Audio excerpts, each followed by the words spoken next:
So not enough where you'll be in a position of paying off your so not enough so that so not enough.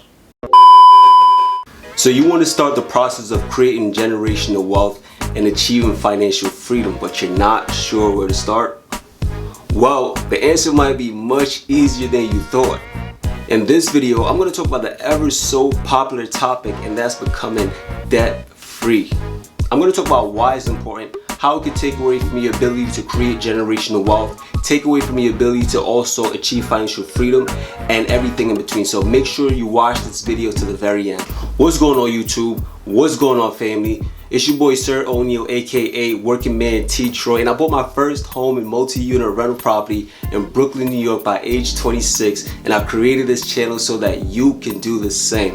Before we jump into this video, I want you to do me a favor and go ahead and smash that like button. Now, why is becoming debt-free so important in creating generational wealth and financial freedom? When I talk about debt in this video, I'm mainly referring to high interest debt such as credit cards, personal loans, and auto loans, and everything in between. I don't like debt for the simple fact that I know that is really preventing me from creating generational wealth.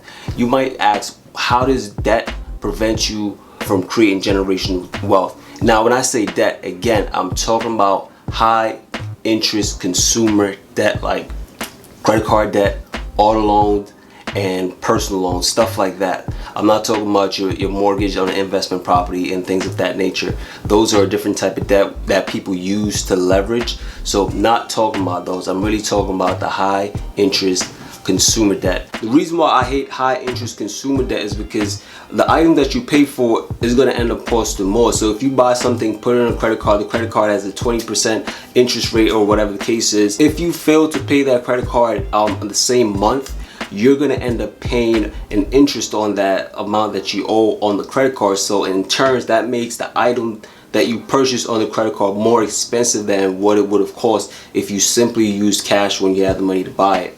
I also don't like debt because all that interest that you're paying to the credit card company or the bank in the case of a personal loan or whatever, that money could be used to be invested. You can literally use that money for different investment purposes and to build up your wealth. But instead, if you're paying that money to the bank or whoever, you're basically helping them to preserve their wealth. Now, the other reason why I don't like high interest debt is because when you rack up a lot of high interest debt, that can actually prevent you from purchasing your home or rental property, because when you go to purchase your home, there's something called debt to income ratio. So basically the bank uses this as a qualifier for you to get that property. So if your debt to income ratio is really high, meaning that you have a lot of debt and not that much income, that's going to make it just harder for you to get that property, because they may say you have too much debt to take on buying this property. So that's another reason why I don't like high interest debt. I don't like debt period, but especially high interest consumer debt, don't like it.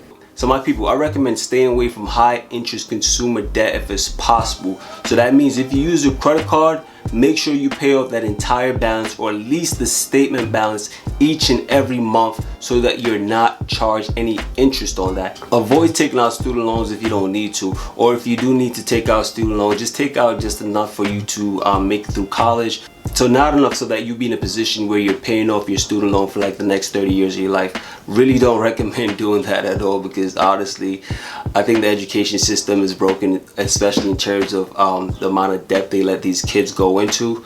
But that's a different topic for another day. But please try not to take out student loans. If you need to, just take out enough just to get by. For example, in my case, I literally only took out $5 grand in student loan, and I worked very hard to pay that shit off within like I think a year after I graduated, or maybe 6 months or so. I wasn't playing. And last but not least, don't, or at least try not to take out any auto loan at a very young age when you're not making a lot of money. Now, I can give you an example of this with one of my close friends. When he was like maybe 23 or so, he took out an auto loan in 2017. And basically the car was worth $20,000 brand new, and his interest rate on his auto loan was absolutely ridiculous. They were literally charging this man 15.5% for his auto loan interest rate. That don't make any sense. I'm not a car guy. I've never had a car in my life, so I don't drive. But I know for a fact that's really expensive because I did my Googles and I saw that the average interest was like 4% or something like that. And this man is paying 15%. And the terrible thing is the company doesn't allow him to refinance.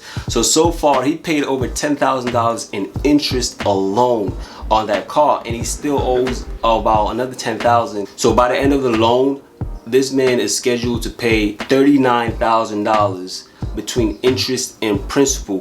And that's absolutely ridiculous to me because the car was worth $20,000 and the interest is another $19,000 or so. That's absolutely crazy. That's literally 2 cars that he's paying for. So that's a terrible decision. He's at a point right now where he realized that was not the smartest thing to do. He was younger. He was very excited to drive. So that's why he went ahead and do that. And he definitely recommend not doing that. So I know in this video I've been saying stay away from high interest consumer debt as much as possible if you can. But what if you're actually in a position where you owe money on a few credit cards or auto loans or so on and so forth? Like, what should you do in that case? Now in that case, I recommend paying that sucker off as soon as possible. So if I was in that position, what I would do is I would start with the debt that has the highest interest rate. So basically anything that has the highest interest rate, that's going to be costing you more than likely. So I would basically start by paying off those first. So if you don't know the interest rate on that loan or credit card or whatever it is, you might want to call up that bank to figure out exactly how much they're charging you. So once you pay off the debt with the highest interest rate, you're going to move to paying off the debt with the next highest interest rate, and so on and so forth. So if one debt is charging you 20%, you're going to knock that out first. If another one is 15%, you're going to knock that out second. The other one is 10%, you're going to knock that out third, and so on and so forth. So you want to make sure you're tackling the highest interest rate debt first, just to knock it out, and so that you're not charged so much money. So that's basically what I would do if I was in that situation. But I know people like Dave Ramsey who like to do like what's called the stoneball method, where you want to pay off the debt with the smallest balance first and just continue until you get to the debt with the biggest balance. I personally don't see it that way because I'd rather pay off the debt with the highest interest rate because I need to knock that sucker out. But that's just how I feel about it. But hey, to each his own. You can look up Dave Ramsey's method. It's called the snowball method, or you can look up the method in which you're paying off the highest interest loans first. I believe that's called the avalanche method. So you can look both up and see which works best for your situation and go ahead and give it a shot. Now, once you actually finally pay off that debt, I want you to create a plan to never go back into debt. You don't want to go back in that situation at all. So you want to make a plan by creating a budget. And a budget is really going to help you each and every month to go over your expenses and income, just to make sure you're keeping track of everything and keeping you in a line to make sure you don't go back in that situation. Because a lot of people in our community, we tend to over rely on credit card, and we don't really pay enough attention to that credit card to see the amount that we owe on it. And we feel like if we make this one purchase or that purchase on the credit card, it's not going to be that much at the end of the month.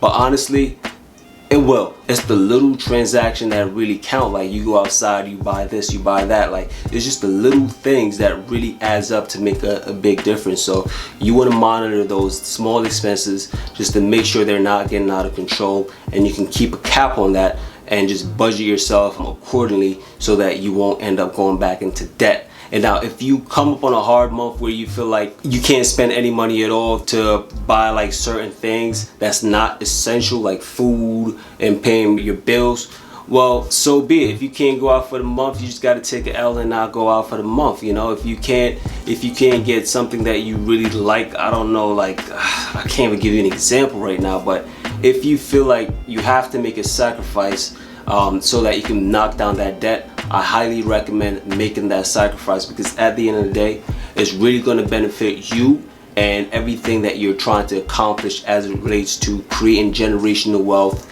and financial freedom. The debt is really trash. Stay away from debt if you can.